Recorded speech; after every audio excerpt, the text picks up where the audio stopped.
Hello, time travelers and CNC lovers. Today we're going to turn back the clock, or maybe speed it up. Today we're exploring the twisty-turny world of time. So buckle up as we travel back to the future in this episode of The Science Behind Machining.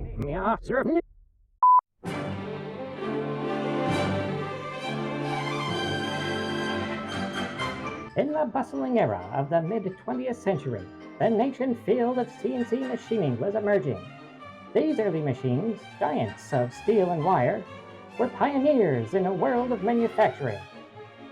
With memory a precious commodity, programming them was both a challenge and an art. In this jitterbug jamboree, where every byte of memory was precious, programming for rotary movements presented a unique problem. The solution?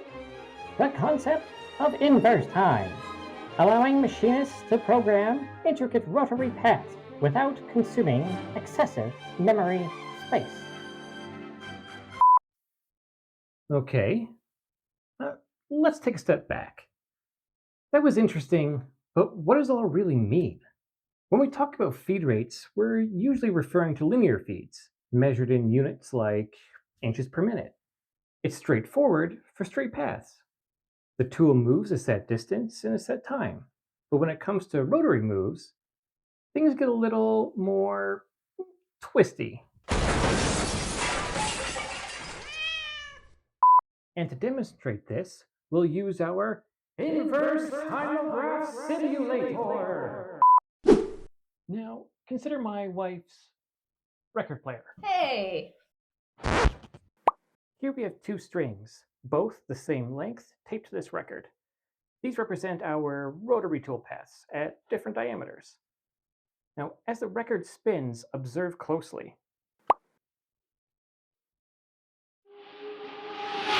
The string on the outer edge is wrapping up much quicker than the one near the center. This is because even though they start at the same length, the outer string has a larger path to travel with each rotation. This difference is exactly why we use time-based feed rates for machining rotary movements. It's all about timing, not just distance. By focusing on the time taken to move a distance, we ensure that our tool moves consistently, whether it's on a vast outer path or a tight inner one. Now that we understand why behind time, let's dive into the how, as in, how do we calculate it? And why do we use inverse time over regular time? Let's start with a simple example. Suppose we want our tool to move 1 inch at 25 inches a minute. The formula is pretty straightforward. T equals d over v, where t is the time, d is the distance, and v is our velocity. This means it takes 0.04 minutes to move 1 inch at 25 inches per minute. Simple, right? But let's crank it up to 100 inches a minute for the same 1 inch move. Now, this is where things get interesting. What if we're dealing with very small movement? This minute movement yields a very small time value, only 0.0005 minutes. Yeah.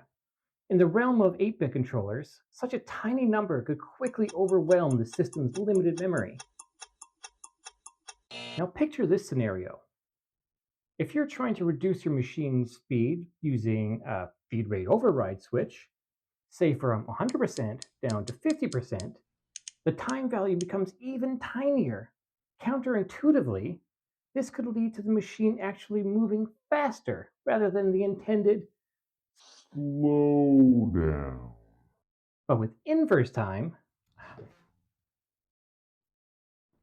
we flip the script, which keeps the numbers manageable. For our 100 inches per minute example, it becomes 100. It's easier in the control's memory and ours. And there we have it, friends of precision and fans of machining. Today we've journeyed through the concept of time, a cornerstone of machining that balances the elegant dance of speed and distance. Unless, of course, your machine is TCP, then you can forget about everything I just said. But that's for a different video.